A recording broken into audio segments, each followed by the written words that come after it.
మనం జనరల్‌గా ఒక్కొక్కసారి ఏదైనా పని చేసేటప్పుడు తెలుసో తెలియకో, కరెక్టో కాదో ఏదైనా గానీ అది నడిచినంత కాలం, టైం బాగున్నంత కాలం పర్ఫెక్ట్‌గా బావుంటది.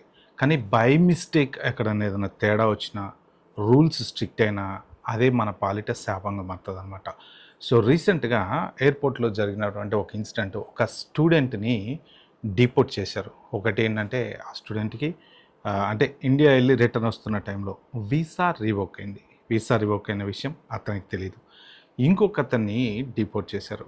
ఎందుకు చేశారు అంటే ఇన్‌స్టాగ్రామ్ బిజినెస్ వల్ల. ఓకే. ఈ ఇన్‌స్టాగ్రామ్ అనే కాదు. Whatever it is social media, YouTube shorts, any social media related business.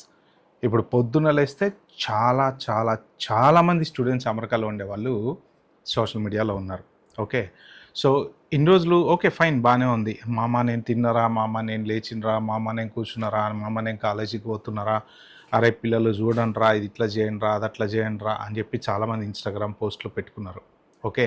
So, away Instagram పోస్ట్‌లు లేపోతే యూట్యూబ్ షార్ట్సు లేపోతే ఇంకేదైనా సోషల్ మీడియా టిక్‌టాక్ తీసుకోండి వాటెవర్ ఇట్ ఈస్. రేపొద్దున మీరు ఇండియా ఎళ్లి తిరిగొచ్చేటప్పుడు ఎయిర్‌పోర్ట్‌లో మీ సోషల్ మీడియా చెక్ చేస్తే బై మిస్టేక్ ఒకవేళ ఏదన్నా బయటపడితే మీ బిజినెస్ కానీ ఏదన్నా లేకపోతే మీరు బ్రాండ్ కాంటెంట్ చేస్తున్నట్టు కానీ మీరు ఏదైనా జాబులు ప్రమోట్ చేస్తున్నట్టు కానీ సో మీరు ఖచ్చితంగా ట్రబుల్లో ఉన్నట్టే.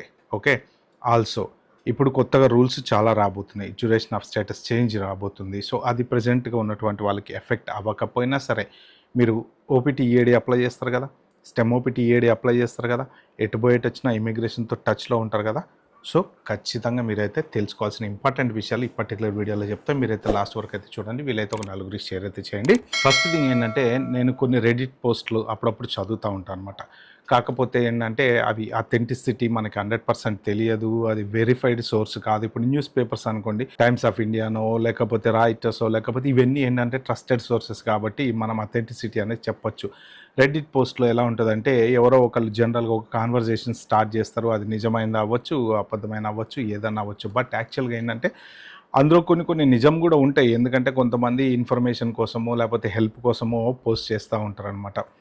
సో ఇలాంటివి నేను కొన్ని 2, 3 ఇన్సిడెంట్లు చదివా అనమాట.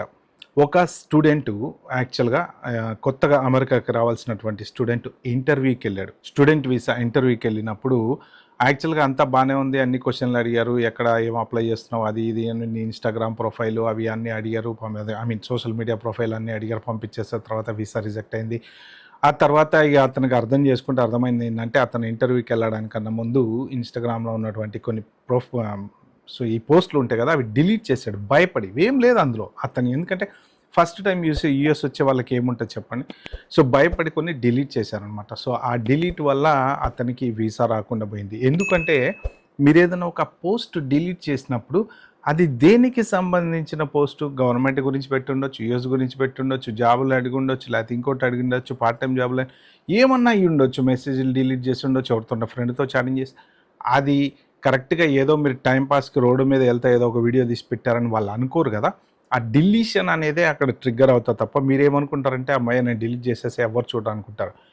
మీకు ఏది డిలీట్ చేసినా సరే మీ దగ్గర నుంచి డిలీట్ అవుతది. కానీ డేటా సెంటర్‌లో ఉంటది. ఒకవేళ వాళ్ళు గనక రిట్రీవ్ చేసుకోవాలి అనుకుంటే చేసుకుంటారు. ఓకే. ఖచ్చితంగా ఈ సోషల్ మీడియా కంపెనీస్ గవర్నమెంట్‌కి హెల్ప్ చేయాల్సిందే. ఓకే. అదొకటి. నెక్స్ట్ ఇంకొకటి. ఈ సోషల్ మీడియాలో విపరీతంగా వీళ్ళు నేను దాదాపు ఈ మధ్యన చాలామంది మరి స్టూడెంట్సో తెలీదు, ఎవరో తెలీదు ఇన్‌స్టాలో యాడ్లు పెడతా ఉంటారు. మీకు డే 1 సీపీటీ కాలేజీ కావాలా? మేము చాలా తక్కువలో చేస్తాము. నాకు తెలిసిన మంచి కాలేజీ ఉందని ఇలా పెడతా ఉంటారు. చూడ్డానికి స్టూడెంట్‌లా అంటే ఆల్రెడీ ఒక మాస్టర్స్ అయిపోయి ఓపీటీ, స్టెమ్ ఓపీటీ మీద ఉన్నవాళ్ళు ఇలాంటి వాళ్ళకి ఇన్ఫర్మేషన్ తెలుస్తుంటది కదా. అలా పెడుతుంటారేమో నేను చాలా వరకు చూసా. మేము హెల్ప్ చేస్తాము, మా దగ్గర రండి అని. సో, చాలామంది అటార్నీస్ కూడా చెప్తున్నారు. మీరు డే 1 సీపీటీకెళ్ళి వెళ్ళిన I-485 అప్లికేషన్స్ కూడా కొన్ని రిజెక్ట్ అవుతున్నాయి. ఎందుకంటే బ్రిడ్జ్ గ్యాప్ కింద తీసుకున్నారని చెప్పేసి. సో, ఇలాంటి డే 1 సీపీటీ వాళ్ళంతా గవర్నమెంట్ సీరియస్‌గా తీసుకొని క్రాక్ డౌన్ చేస్తుంటే, మళ్ళీ మీరు ఇన్‌స్టాగ్రామ్ పోస్ట్‌లలో నేను డే 1 సీపీటీ తెలుసు, నాకు ఆ కాలేజ్ తెలుసు, ఈ కాలేజ్ తెలుసు, మీకు తక్కువ ఫీజులో అయిపోతది. నిన్ననే చూసాను నేను పోస్టింగ్. చాలా తక్కువ ఫీజులో అయిపోతది. నా కింద కామెంట్ పెట్టండి. ఇదొకటి కొత్తగా ఇన్‌స్టాగ్రామ్‌లో మీరు కామెంట్ పెట్టండి నేను డీఎం చేస్తా అని. సో, మీరు చేసే ప్రతి యాక్టివిటీ సోషల్ మీడియాలో స్టోర్ అయ్యి ఉంటది. మీరు మీ ఫోన్ పగలగొట్టినా, దాన్ని డిలీట్ చేసినా, మీ ఇన్‌స్టా యాప్ డిలీట్ చేసినా, మీ పోస్ట్‌లన్నీ డిలీట్ చేసినా still everything can be recovered. Easy. చాలా ఈజీ. ఎందుకు అంటే కంపెనీస్ వాళ్ళకి గవర్నమెంట్‌కి సపోర్ట్ చేయాలి.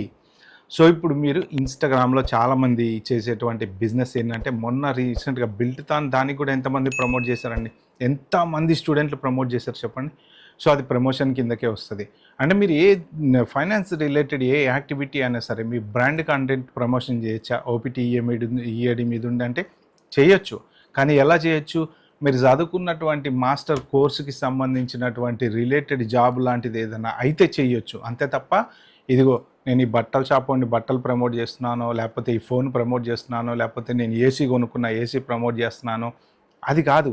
లేకపోతే నేను ఈ సాఫ్ట్‌వేర్ ప్రమోట్ చేస్తున్నానో అది కాదు. Everything is related. ఓపీటీ అనేది ఎందుకు పెట్టారండి? ఆప్షనల్ ప్రాక్టికల్ ట్రైనింగ్ కదా! It's not a job, it's a training. So, మీరు ఒకరి దగ్గర ట్రైనింగ్ తీసుకుంటున్నారు. మీరు దాని రిలేటెడ్ ఏదన్నా ప్రమోట్ చేయటం, మీ సబ్జెక్ట్ రిలేటెడ్ ప్రమోట్ చేయటం అవన్నీ డిఫరెంట్. కానీ చాలామంది ఏంటంటే సలహాలు ఇవ్వడానికి సబ్స్క్రిప్షన్ పెట్టుకో, $100 $200 అని చెప్పి డబ్బులు తీసుకొని అలా చేసేవాళ్ళు కూడా ఉన్నారు. సో, మీరు ఏది చేసినా సరే జాబ్ రిలేటెడ్ పోస్టింగ్స్ మీరు వేయకూడదు. చాలామంది చెప్తుంటారు. ఈవెన్ H1B వీసా మీద ఉన్న వాళ్ళు కూడా చాలామంది ఏంటంటే ఇగో ఈ కంపెనీలో ఈ జాబ్లు ఉన్నాయి, ఇగో ఈ కంపెనీలో ఈ జాబ్లు ఉన్నాయి, అవన్నీ చేయకూడదు కదా, బిజినెస్ కిందకు వస్తుంది అది. సో, మనం సలహా ఇచ్చేటప్పుడు ఏంటంటే మామూలుగా దాంట్లో కూడా కొన్ని రూల్స్ అనేవి ఉంటాయి. ఓకే, ఈ కంపెనీలో జాబ్స్ ఉంటాయేమో ప్రయత్నం చేయండి, ట్రై చేయండి అని చెప్పడం వేరు, ఉన్నాయని చెప్పడం వేరు, ఇగో ఈ యాడ్ పడిందని చెప్పడం వేరు, మీరు దాన్ని తీసుకొచ్చి పోస్ట్ చేయటం వేరు, రకరకాలు ఉంటాయి. చూసుకోండి. అంటే నేను 100% కరెక్ట్ అని నేను చెప్పట్లా. కానీ ఇప్పుడు సోషల్ మీడియాలో విపరీతంగా వస్తున్నటువంటి పోస్టులు కానీ అవి కానీ ఇవి కానీ చదివితే అర్థమయ్యేది ఏంటంటే స్టూడెంట్స్కి చాలామంది ఎయిర్పోర్ట్లో ఎంట్రీ డినే అవ్వటాలు కానీ, లేకపోతే వీసాకి వెళ్ళినప్పుడు రాకపోవటాలు కానీ, లేకపోతే ఓపీటీలు డిలే అయ్యి రిజెక్ట్ అవ్వటానికి కానీ, ఇలాంటివన్నిటికీ వెనక సోషల్ మీడియా బ్యాక్గ్రౌండ్ ఉంది. మీకు ఇంకొక విషయం కూడా చెప్తున్నా, గుర్తుపెట్టుకోండి. నేను ఒక అటార్నీ వీడియో చూశాను. ఆయన ఏం చెప్పారంటే ఏది ఇప్పుడు యూఎస్సిఏఎస్ వాళ్ళు వచ్చేసి అప్లికేషన్ని చెక్ చేయటానికి ఏఐ వాడుతున్నారంట. ఇప్పుడు మనం సీవీ ఎవరికైనా పంపిస్తే సీవీ ఎవరు చదువుతారండి? ఏఐ కదా చదివేది. చదివి దాంట్లోంచి మన ఈ ప్రొఫైల్ మ్యాచ్ అయితే మన ఇంటర్వ్యూకి పిలుస్తారు కదా. That's exactly what they are following USCIS also. మీరు పెట్టినటువంటి అప్లికేషన్ ఏదైతే ఉందో ఆ అప్లికేషను ఏఐ చదువుతుందంట, ఏఐ డిటెక్ట్ చేస్తుందంట. ఏఐ ఏమైనా తేడా వచ్చింది అనిపిస్తే ఆర్ఎఫ్ఈ కూడా ఏఐఏ పంపిస్తుందంట. ఇది నేను ఎంతవరకు కన్ఫామ్ అనేది నేను చెప్పలేను, వాళ్ళ దాంట్లో చూసింది నేను మీకు చెప్తున్నా. కాబట్టి ఏంటంటే అదే ఏఐ మీ సోషల్ మీడియాకి లింక్ అయిపోయి మీరేం చేస్తున్నారు, మీ బ్యాక్గ్రౌండ్ తవ్వాలంటే పెద్ద విషయమా చెప్పండి. సో, మీరు సోషల్ మీడియా మీ ఇన్‌స్టాగ్రామ్‌లో మీరేదో బ్రాండ్ ప్రమోషన్ అనో, లేకపోతే జాబ్‌లు ఉన్నాయనో, లేకపోతే డే 1 సిపిటీ అనో, లేకపోతే ఇంకోటనో ఏదో బిజినెస్ రిలేటెడ్ ఏదైనా పెట్టుకున్నారనుకోండి, ఖచ్చితంగా ప్రాబ్లమ్ అయితే అవుతుంది. మీరు stay away from social media. అనవసరంగా ఇప్పుడు మొన్న బిల్డ్‌తాన్ ఈవెంట్ అప్పుడు కూడా నేను చాలామంది పిల్లల సోషల్ మీడియాలో చూసా. సారీ నాకు తెలీదు, ఇలా జరుగుతుందని నాకు తెలియదు. సరే, అదేదో మీరు ఒకళ్ళకొకళ్ళు హెల్ప్ చేయడం కోసం పెట్టారనే అనుకుందాం, నో ప్రాబ్లమ్. ఫన్ కోసం పెట్టింటే ఓకే. బిజినెస్ రిలేటెడ్ పెట్టింటే ఖచ్చితంగా మీకు ప్రాబ్లం అవుతుంది. ఒకటి గుర్తుపెట్టుకోండి, మీరు ఏదైనా ఒక పోస్ట్ పెట్టారనుకోండి, ఇప్పుడు ఫర్ ఎగ్జాంపుల్ నేనే ఒక ఇన్‌స్టాగ్రామ్ వీడియో పెట్టా, అది షేర్ అవుతుంది వేరే వాళ్ళకి, వేరే వాళ్ళకి షేర్ చేస్తారు, వేరే వాళ్ళకి షేర్ చేస్తారు. ఎవ్వరు ఎక్కడి నుంచి ఏ రకంగానే ఏదైనా షేర్ చేయొచ్చు. సో, ఆ షేర్ చేసినప్పుడు సోషల్ మీడియా అనేది మీరు పెట్టిన ఒక పోస్టు వరల్డ్ వైడ్ ఎక్కడికైనా వెళ్ళొచ్చు అది. సో, కాబట్టి ఏఐఓ పట్టుకుందనుకోండి, మీరు ఈ F1 స్టూడెంట్ వీసా మీద ఉండి మీరు ఇట్లాంటి పోస్టింగులు చేస్తున్నారనో, లేకపోతే ఈ జాబులు ఇక్కడ దొరుకుతాయనో, లేకపోతే ఇలాంటివి ఏమైనా పెట్టారనుకోండి, ఖచ్చితంగా ట్రబుల్ అవుతుంది. సో, ఏంటంటే ఇది నేను మీకు ఫేవర్గా ఉండేలాగే చెప్తున్నా వీడియో. ఎందుకంటే ఇలాంటివి యూఎస్లో మీరు లాంగ్ లైఫ్ బిల్డ్ చేసుకుందాం అనుకునే వాళ్ళు ఈ చిన్న వాటి వల్ల షార్ట్కట్లో మీరేదో వాళ్ళకి సలహాలు ఇచ్చి డబ్బులు సంపాదిద్దామనో, లేకపోతే ఇన్స్టాలో మీరేదో ఉంటుంది కదా, జనరల్గా ఎవరికైనా అందరికీ ఉంటుంది, మన వీడియోలు పెట్టుకోవాలి, ఫేమస్ అవ్వాలి అని. అవన్నీ బాగానే ఉంటాయి, కానీ కొంచెం మీ కెరీర్ గోల్స్ ఏమైనా ఉంటే కనుక అది ఖచ్చితంగా ఎఫెక్ట్ అయ్యేటువంటి ఛాన్స్ ఉందన్నమాట. ఎస్పెషల్లీ మీరు F1 మీద ఉన్నంత కాలం ఎటువంటి సోషల్ మీడియా కంటెంట్స్లో ఇన్వాల్వ్ అవ్వకండి, అస్సలు అవ్వకండి. ఎందుకు వచ్చినా కూడా రిస్క్ చెప్పండి. మళ్ళీ రేపు పొద్దున మీరు మళ్ళీ ఓపీటీకి వెళ్ళినప్పుడు ట్రబుల్ కావచ్చు, స్టెమ్ ఓపీటీకి వెళ్ళినప్పుడు ట్రబుల్ కావచ్చు, ఇండియా వెళ్ళి రిటర్న్ వచ్చేటప్పుడు ట్రబుల్ కావచ్చు. సో ఏ రకంగా అయినా ట్రబుల్ కావచ్చు. సో ఇంకొకటి డే 1 CPT గురించి please stay away from it. ఎవరైనా సరే మీరు యాడ్లు పెట్టకండి. ఏజెన్సీలో, కన్సల్టెన్సీలో వాళ్ళు పెట్టుకున్నారంటే అది వాళ్ళ బిజినెస్ కాబట్టి ఓకే. మీరేదో సింపుల్గా ఇన్స్టాగ్రామ్ సోషల్ మీడియా నడుపుకుంటా, లేకపోతే యూట్యూబ్ షార్ట్స్ నడుపుకుంటా, టిక్టాక్ నడుపుకుంటా మీరు అలాంటివి పెట్టారనుకోండి, సో రేపు పొద్దున అది మీకు ఖచ్చితంగా ఎఫెక్ట్ అయ్యేటువంటి ఛాన్స్ ఉంది. H1B వీసా హోల్డర్స్ అయినా సరే ఖచ్చితంగా ఇలాంటివి పెట్టకండి. ఎందుకంటే మీ బిజినెస్ రేపు పొద్దున మీరు ఇట్లానే ఎయిర్పోర్ట్లోనో ఇట్లా డిపోర్ట్ అయిన వాళ్ళు ఉన్నారు, ఎక్స్టెన్షన్ రాని వాళ్ళు ఉన్నారు. సో అందరికీ ప్రాబ్లం వచ్చేటువంటి ఛాన్స్ ఉంది కాబట్టి సోషల్ మీడియా తోటి చాలా జాగ్రత్తగా ఉండండి.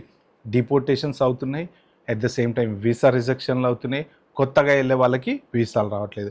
కొత్తగా ఎవరైనా యూఎస్ వద్దామనుకుని ఇంటర్వ్యూకి వెళ్ళే వాళ్ళు ఎవరున్నా సరే మీరు ఒక్క పోస్ట్ కూడా డిలీట్ చేయకండి. యాజ్ ఇట్ ఈజ్గా అలాగే వాళ్ళకి ఇవ్వండి. ఏమి ప్రాబ్లం ఉండదు. యాజ్ లాంగ్ యాజ్ మీరు అమెరికా ప్రభుత్వాన్ని తిట్టనంతకాలం, ట్రంప్ని తిట్టనంతకాలం, వాళ్ళ ప్రభుత్వానికి యాంటీగా మాట్లాడనంతకాలం, మీరు ఏమన్నా బ్యాడ్ వాటిలలో ఇవి ఉంటాయి కదా, మన ధర్నాలు వీటిలలో ఇన్వాల్వ్ అవ్వనంతకాలం, ఈ కంట్రీ రిలేటెడ్ మ్యాటర్స్లో ఇన్వాల్వ్ అన్నంతకాలం మీకు ఎటువంటి ప్రాబ్లం లేదు. జనరల్ సోషల్ మీడియా మీరు రెగ్యులర్గా మెయింటైన్ చేస్తున్నటువంటి వాళ్ళకి ఏ ప్రాబ్లం లేదు. కాబట్టి మీరు డిలీట్ చేస్తే మీ అనుమానం మీరే క్రియేట్ చేసిన వాళ్ళు అవుతారనమాట. ఓకే ఫ్రెండ్స్, ఇది పర్టికులర్ వీడియోలో చెప్తాను కదా. వీడియో మీకు నచ్చినట్టు ప్లీజ్ అండి లైక్ చేసి subscribe my channel. Thank you, bye, have good day.